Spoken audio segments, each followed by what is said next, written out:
बड़ी खबर देखिए अभी आ रही है, जिसका इंतजार सिर्फ शायद आम आदमी पार्टी या गठबंधन को नहीं था, पूरी दिल्ली की जनता था। तो अब बड़ा सवाल होता है सर, सीधा सवाल ले लेती हूँ, कैसे अब चुनाव के जज्बात हालात बदलने वाले हैं? देखिए, आज मैंने सवेरे सवेरे भगवान श्री राम से प्रार्थना किया था कि मेरा जन्मदिन आज है, तो आज गिफ्ट स्वरूप मुबारक हो आपको, आपका गिफ्ट स्वरूप मुझे केजरीवाल जी की बेल चाहिए। भगवान श्री राम ने दे दिया। जेल के ताले टूट गए।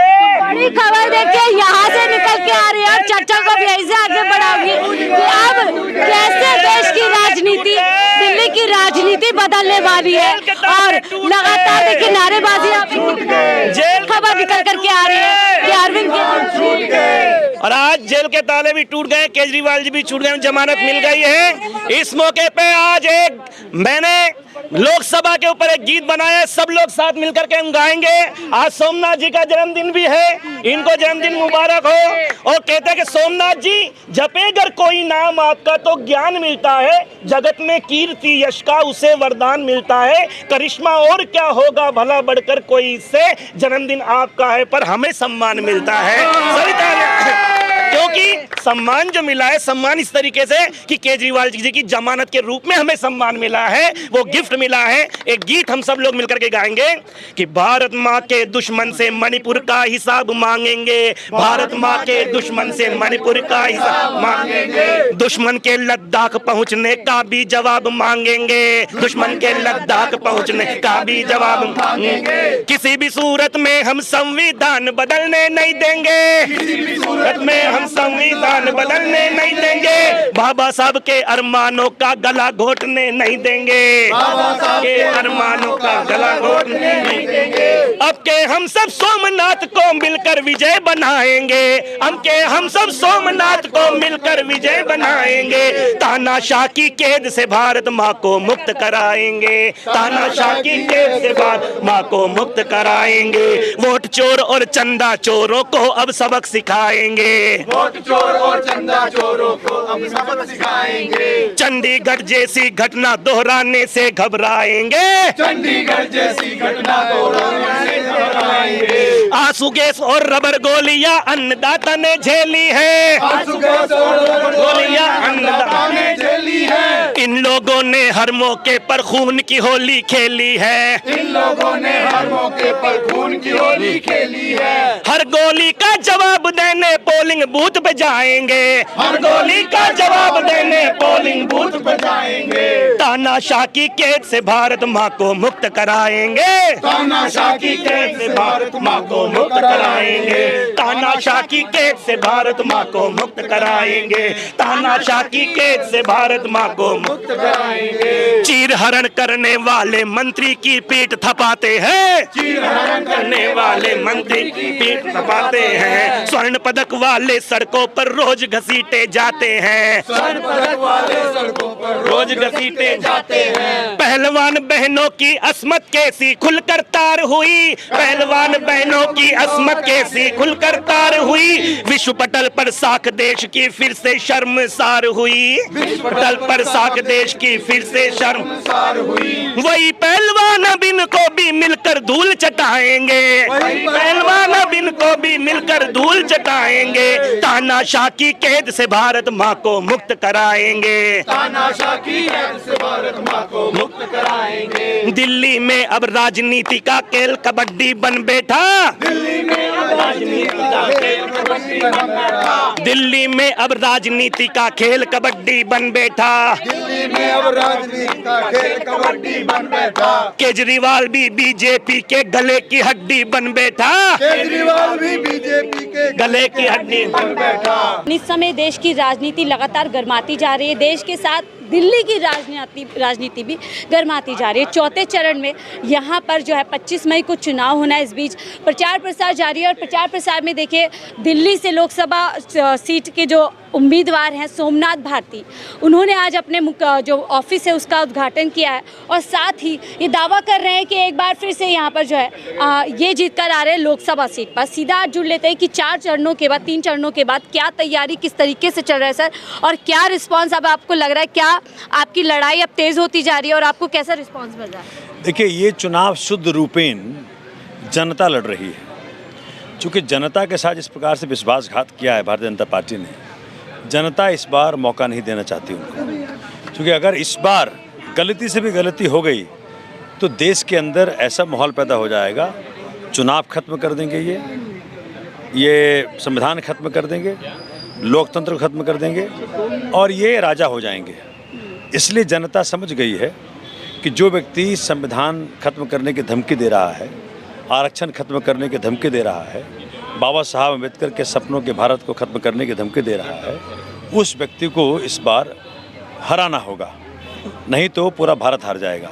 और यही कारण रहा है कि 3 चरणों के चुनाव के बाद सबने देखा किस प्रकार से चेहरे मुरझा गए, किस प्रकार से जो बदजुबानी पे आ गए, किस प्रकार से हताशा के स्टेटमेंट्स आने लगे, किस प्रकार से मंगलसूत्र की बात आने लगी, किस प्रकार से भैंस की बात आने लगी, किस प्रकार से पाकिस्तान फिर वापस आ गया, किस प्रकार से हिंदू मुसलमान फिर वापस आ गया। 10 साल की राजनीति के बाद, 10 साल की सत्ता के बाद अभूतपूर्व इनको जनता ने मैंडेट दिया था। उसके बाद इनको चाहिए था कि काम गिनाते कि देखो मैंने कहा था कि 2 करोड़ रोजगार देंगे हर साल, हमने 4 करोड़ दिया। देखो हमने कहा था कि रुपया जो हो जाएगा सबसे मौजूद हो जाएगा, देखो आज डॉलर मतलब 1 रुपये के बराबर $30 हो गया, ऐसा हो जाता। लेकिन उल्टा हुआ सीधा।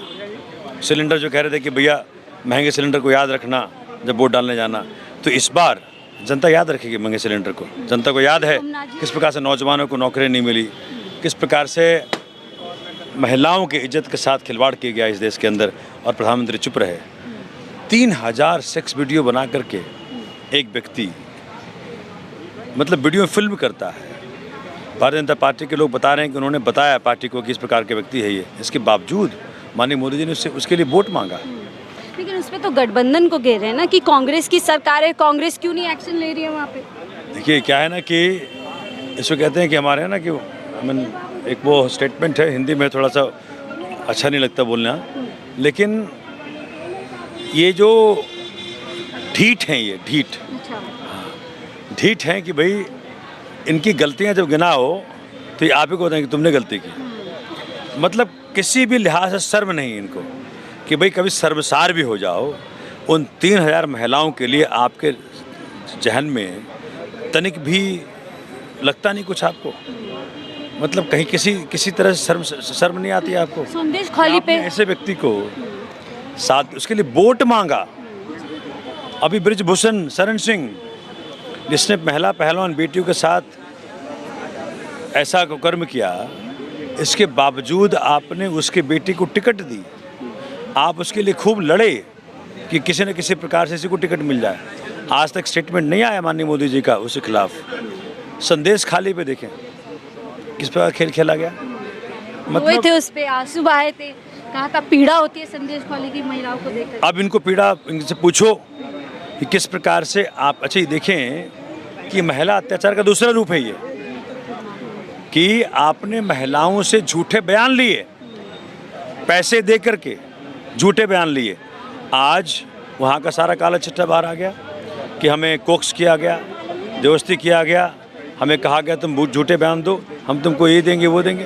तो ये देश देख पा रहा है कि जो प्रधानमंत्री मणिपुर में बेटियों के साथ जब अत्याचार हुआ, जहाँ सरकार आपकी थी, डबल इंजन की सरकार थी, वहाँ भी केंद्र में भी, उसके बावजूद आप महिलाओं को बेटियों को बचा नहीं पाए। तो क्या हक बनता है आपको तीसरी बार वोट मांगने का? आप छोड़ दीजिए, 73 साल के हो गए हैं आप, अब आपका टाइम आ गया संन्यास लेने का। 22 साल का बच्चा बन जाए अग्निवीर और आप तीसरी बार बने प्रधानमंत्री, जबकि आपके पास कोई भी ट्रैक नहीं कि आपने कोई काम किया हो। लेकिन वो तो बोल रहे हैं ना, देखिए योगी के बच्चे ना मोदी के बच्चे, आपके बच्चों के लिए वो दिन रात खप रहे हैं। अब देखिए वो थोड़ा सेंसिटिव मामला है, किसके बच्चे कहाँ हैं हमको पता है, ठीक है। अब इस वक्त हमको वो सवाल ना पूछें, लेकिन हम ये पूछते हैं कि जो बच्चे ना होने क्लेम करता है उसको बच्चे ना होने का दुख पता नहीं है। जो परिवार ना होने का क्लेम करता है उसको परिवारों का दुख पता नहीं है कि परिवार चलाना क्या होता है, दायित्व क्या होता है। भाई आपने एक की शादी की, उसको निभा नहीं पाए आप, तो देश कैसे माने? आप तो सिर्फ एक ही काम कर रहे हो कि झूठ बोल बोल के जनता को बेवकूफ़ बनाया आपने जनता इस बार राजी नहीं है और बेवकूफ बनने की। बिल्कुल, गठबंधन पे बड़ा हमला कर रहे हैं कि देखिए ये देश में तय करना होगा देश को कि देश जिहाद से चलेगा या फिर जय श्री राम से चलेगा। देखिए, दुर्भाग्यपूर्ण है, कायरता का प्रतीक है कि आज भी पहली बार आए थे जय श्री राम के नाम पे, दूसरी बार इन्होंने कहा कि हमने पुलवामा कर दिया। हम बड़े देशभक्त हैं। इनके अपने गवर्नर मलिक साहब ने इनकी पोल खोली कि 40 जवानों की हत्या में इनका हाथ है। तो मुझे लग रहा है आज पूरा भारतवर्ष इनकी सच्चाई जान चुका है और पूरा भारतवर्ष तैयार है इनके खिलाफ वोट डालने के लिए। 4 जून को जब रिजल्ट आएगा तब देखिएगा इनकी हालत क्या होती है। आखिरी सवाल लूंगी सर, आप लोग यहाँ पे लगातार काम के नाम पे वोट मांग रहे हैं, मोदी जी भी आएंगे, प्रचार प्रसार करेंगे, लगातार कह रहे हैं राम के नाम पे, तो क्या लग रहा है जनता इस बार काम पे वोट देने वाली है, राम के नाम पे वोट देने वाली है? अब मैं आपको बता दूं, अभी खबर मिली है कि माननीय केजरीवाल साहब को सुप्रीम कोर्ट ने बेल दे दी है।